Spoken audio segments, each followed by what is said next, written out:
Welcome to the Another Adult podcast. My name is Howard Cam, and for those that don't know me, I'm a high school teacher, Gen X adult, and I answer your questions because apparently therapy is too expensive.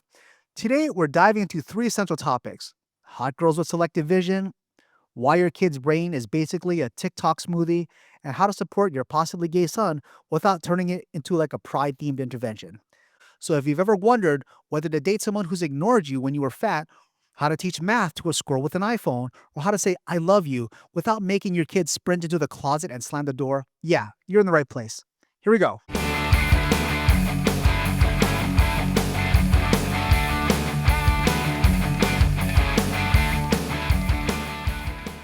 All right, our first question is this guy's been fat his whole life, but last year he made a serious change. He started working his ass off. He lost 70 pounds. He built a lot of muscle. And now he's got a six pack and a big chest and strong arms. And he used to be 220 pounds. He never felt ugly. And he felt he always had the potential to be attractive because he says he has a nice face. But now, after his transformation, the hottest girl in school suddenly has a crush on him and wants to date him. And so she never spoke to him during the freshman or sophomore year. But now that he's, a good looking guy, that she wants to ask him out. She wants to go on a date. So, first off, hey, congratulations, my guy. You did what 90% of people swear they're going to do every January, right? Then quit by February 2nd. Lose weight. Yeah, you lost 70 pounds. Good job. Six pack. Awesome. And you pulled off this montage training in real life. And you're the before and after photo with personality. And that's rare as hell. So yeah, good job. Genuinely, let's talk about uh how well you did. I think a lot of people try to work out. They don't do what's so good. I'm glad you made it. Okay, let's move on to the hot girl situation that's perplexing you. So she ignored you when you were heavier, and now that you look like this Greek statue sculpted in creatine and anger, suddenly wants a piece, right? She wants to start dating you now, and then now you're thinking she didn't want you when you're 220 pounds. So does she really deserve you at your shredded peak? Yeah, that's fair. That's fair. You're feeling a mix of pride and resentment. Like, where was all this attention when you were carrying around 70 extra pounds of emotional damage and cheese fries? Okay, but here's the deal. This is how humans work. We are fucking shallow. Each and every last one of us, we're all shallow. Even your woke ass English teacher who says, it's what's on the inside that counts. Yeah, right. Try swiping on Tinder with a great personality and no abs, and let's see how well that works out for you. Okay? Looks matter. Attraction is visual. And you know what? That doesn't make her evil. It just makes her human. Also, let's be honest. You probably weren't running around freshman year handing out friendship bracelets and dazzling her with your sparkling wit. You said you made eye contact a lot. Okay, cool. But did you talk to her? Or were you just hoping she'd magically see your potential like it was fucking America's Next Top Model, right? No. And and if I know you want to feel like you were worth something even when you were bigger, and guess what? You were. But that doesn't mean everyone is obligated to see that right away. She didn't owe you attention when you were overweight, and you don't owe her anything now. But that doesn't mean you should just write her off just because she didn't hit on you when you were three belt loops wider, right? Okay, here's where it gets tricky. See, you're wondering if she likes you or just your abs. But honestly, man, honestly, that's a dumb fucking question because at this point, even you like you more with your abs and you fucking know it. Would she like you before, man? No. And that's fine, right? You weren't the same person. You had the same face, I guess, sure, but you didn't carry yourself the same, right? You weren't confident when you were heavy. You probably weren't walking with your head up and your shoulders back, and you didn't project the energy that you do now. Like, go look at people that are physically fit. They have this air of confidence about them. They carry themselves differently because they're physically fit and they know it. See, people respond to confidence and posture and presence just as much as physical features. So it's not just your six pack of abs, it's like the whole package, man. And you're finally delivering it, right? So should you date her? Yeah. Why the hell not, man? fuck yeah, go for it. She's hot. She likes you now. And unless she did something actually shitty to you, like, I don't know, mock you in the hallway or call you names or throw pudding cups at your head, she doesn't owe you a backdated affection, right? She doesn't do any of that. But don't go into it with some fantasy that she's suddenly enlightened. She's attracted to what you are now. So be cool, man, and be careful. Go test the waters, right? Go out, flirt, see if she actually has a personality beyond hot girl with delayed vision. If she's awesome, great, you win twice. But if she's boring or if she's just into you for your body, I mean, you still kind of win because you get to practice dating and then move on from her. She'll just be your practice girlfriend. And let's be real, you didn't go full gym rat just to sit around in monk mode wondering who truly sees your soul, right? You worked out and you got your body in shape because you did it for confidence, you did it for health, you did it for attention, you did it for sex appeal, and maybe, dude, just maybe like a little revenge glow up, right? Did you really do it? Why did you lose weight in the first place? You never told me in your question. Yeah, you did it because you wanted to feel good about yourself, and now you do feel good about yourself, right? Mission accomplished. So yeah, date her, have fun, but don't overthink it, okay? If she sucks, just dump her and move on with your six pack and your options, right? Don't turn this into a dramatic moral crisis where you punish people for not seeing your internal potential in ninth grade, man. Nobody was at their best in ninth grade. I'm a high school teacher. I know they're not their best in ninth grade. They're just still growing. They're learning. Jesus Christ. But you probably had a weird mustache and ate Takis for lunch in the ninth grade. So chill out. Oh, yeah. And one last thing, being attractive now doesn't mean you owe your past self some kind of righteous vengeance arc. You're living proof that hard work pays off. So enjoy it. Go make some mistakes and learn how dating works like the rest of us did. Be awkward and you're a little emotional and have a few regrets and you'll laugh later in life. I'm telling you, that's the way to go. But for fuck's sake, man, don't throw away a good time just because it came late. All right? Next question.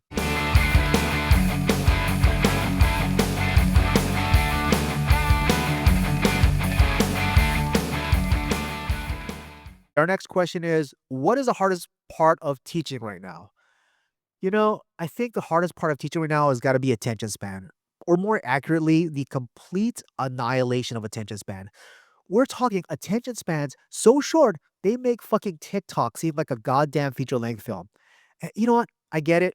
I'm not even mad at the kids. See, I'm mad at the situation that these kids are growing up in. They've got like the entire internet in their pocket, right? But it's beeping and buzzing and flashing like every 3 seconds, all screaming, look at me. Like, imagine for a moment trying to teach long division to a kid whose brain has already been trained by YouTube Shorts and TikTok to expect like a dopamine hit every 4.2 seconds, right? Like that's trying to teach a squirrel how to do fucking taxes. Let's talk about one of these damn dual layered videos. Have you seen those? You know the ones, right? Like somebody's explaining how to do like a chemistry equation on the top, but on the bottom there's like a Minecraft parkour map playing under it or like some video game. Why? Why are we doing this? Like I can't even watch that shit without wanting to punch both the game and the tutorial in the face. Like who the hell thought that turning everything into some multi-layered windowed ADHD nightmare was going to help with learning, right? And kids are going to argue, oh, but I pay attention better when there's something moving. I've asked kids that and I've asked them why they watch that, right? And that's what they tell me. I pay attention better when there's something moving. No, no, no, Dingleberry. You're not doing anything, right? What's happening is you're overstimulating yourself into numbness. Your brain is so jacked up on this novelty and movement that when I ask you to read a paragraph of text, you just act like I asked you to walk, barefoot across lava. If it's not flashing or yelling or jumping off a cliff in Roblox, it's not worth your time, apparently, right? And you want to know where this all starts? I'll tell you exactly where this starts. Parents who can't sit at a fucking dinner table without throwing a tablet at their kid like it's a sedative. You've seen it. I've seen it. Like, go to any restaurant. Go to any restaurant, right? Mom and dad are scrolling on their phones, and the kid is watching some loud, spastic cartoon where every character yells like they just got tased. Nobody's talking. Nobody's learning how to sit still. Nobody's learning to be bored. Because God forbid, right? Like little Jimmy experienced boredom for the first time in his life in 4 seconds. We might unlock his creativity, right? But we can't have that, right? Can we? Like at the same thing, oh, at home too, probably, right? Like this kid's throwing a tantrum. Here, have an iPad. The kid's bored at the grocery store. Here's a phone with 87 apps on it. What does that teach these kids? It teaches them they need constant stimulation. That's their new pacifier. And if you're a teacher trying to run a classroom in this digital circus, you're basically competing with the entire internet. And we are expected to win. We're expected to be more engaging than Twitch streamers. We're expected to be more engaging than TikTok. And somehow we have to, at the same time, teach real shit that requires real effort and patience. That's like trying to sell vegetables at a candy store. Nobody wants what you're selling because they've already shotgunned like a gallon of sugar. Oh my God. Oh, and you know what makes it worse? The school schedules. Because some of these kids aren't just getting hammered with screens all day, they're also being scheduled into an oblivion. These kids don't go home and chill. No, no, because they've got like soccer and piano and Kumon and Mandarin class and coding boot camp and youth camp and dog yoga and whatever they're up to at midnight. And they're just trying to finish their homework. They're trying not to black out. Their lives are so jam packed that you don't even have time to process what the hell they learned in school that day. And like the parents, right? The parents think they're doing a good thing. Like, we want our child to be well rounded. No, no, man. You want your child to be a resume. You're just raising an anxious, overstimulated, burned out little kid who has zero capacity for focus or introspection. You want your kid to be Ivy League at the ready age of 12, but the kid can't sit through a full sentence unless it ends with an explosion and a fart sound effect. And I'm not saying we should go full Amish, right? Rip the devices out of their hands and have them like churn butter until they learn discipline.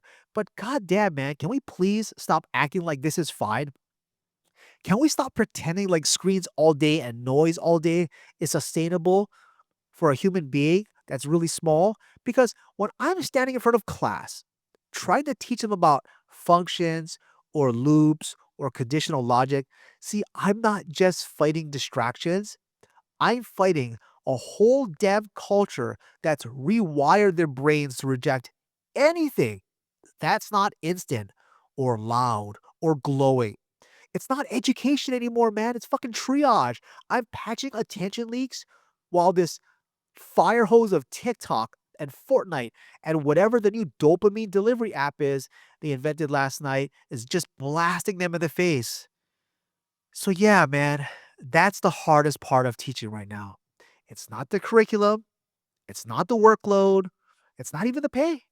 The hardest part is trying to teach kids how to learn in a world that's basically designed to make that impossible.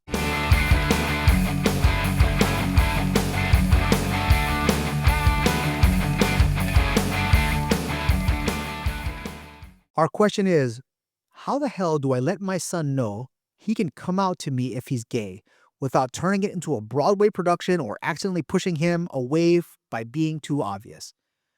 Look, I read your question and I read the entire statement like you're being really supportive and you want to talk about all these issues.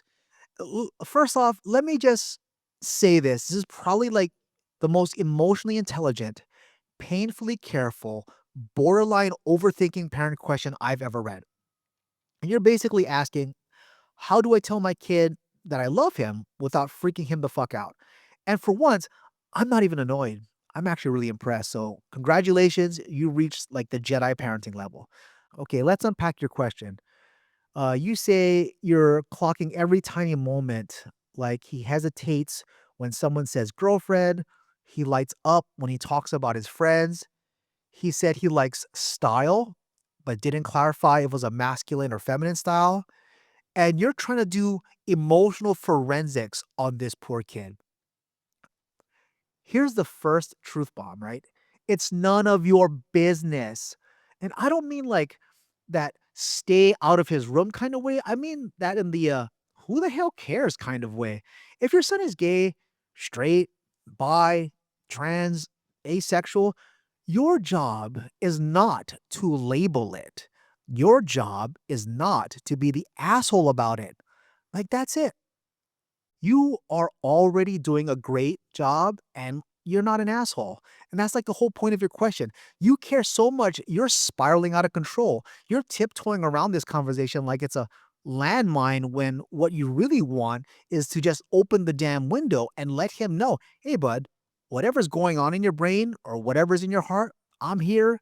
No judgment, just love. Don't corner him like it's a sting operation. There is absolutely nothing worse than a parent sitting down with you and have a serious face and they're saying like, "Oh, sweetie, is there something you want to tell me?" No, no, man. Like, what's he gonna do? What he's gonna do? He's gonna like, "Yeah, mom, I'm gay, and also I crashed the car and the dog has diarrhea." Surprise! No, no, don't do any of that. Right? Stop all of that. Don't sit down with him and like have this heart to heart conversation about it. Don't. Stop looking for clues like you're trying to solve the Da Vinci Code.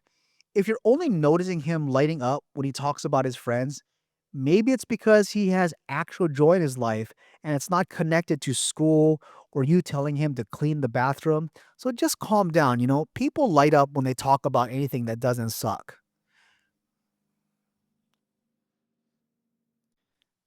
I guess another thing you could do is like, I don't know, normalize queer stuff in your house. Like it's no big deal. And you nailed this part in your question, right? So good job, right? You bring up LGBTQ issues casually, like, oh, hey, that news story about that football player who you know, came out is kind of cool, right? Boom, seed planted. Or like if you got a family friend or a cousin who's out there and living their best life, mention them. Like tell a cool story about them, not in a see it's okay kind of way, but in a hey they're just themselves and we love them kind of way. And then just tell your kid you love them and do it now. Don't do it later. Not when you like get the timing right. Just do it. Like randomly in the car or like on the way when you go to Costco or whatever. Just say like, "Hey, just so you know, I love you." Like no matter what, for real. That's it. No rainbow flags, no candlelight vigil, no Lady Gaga playing in the background. Just like straight up, no strings attached love, man. That's just what matters, right? And you want to open that door for him to just walk through it, right? Cool. Then keep it unlocked. Don't shove your kid toward the door and don't stand behind the door just yelling, "It's open, damn it." Just make sure he knows the door exists and then there's nothing on the other side of it. But you just sitting there going, "What's up, man?" And look, if he's not gay, you didn't break anything, right? You just raise a kid who knows his parent is emotionally available and loving and not some dinosaur geriatric frozen in some gender normative bullshit from like 1954, right? And if he is gay, he'll come out when he's ready on his time. Because here's the hardest part for parents: you don't get to write this part of the story. You don't get to direct it. You don't get to narrate it. Like, you don't even get to peek at the fucking script. Your only job is to just be there when your kid decides to turn the page and let you read a little bit. So, you know what, parent? Yeah, you're doing fine. Honestly, you're doing better than fine. You're doing what 90% of parents should do. Just give a damn and try not to screw things up. Now, go give your kid a hug, tell him you love him, and then shut up about it for a while. That's parenting. You're welcome.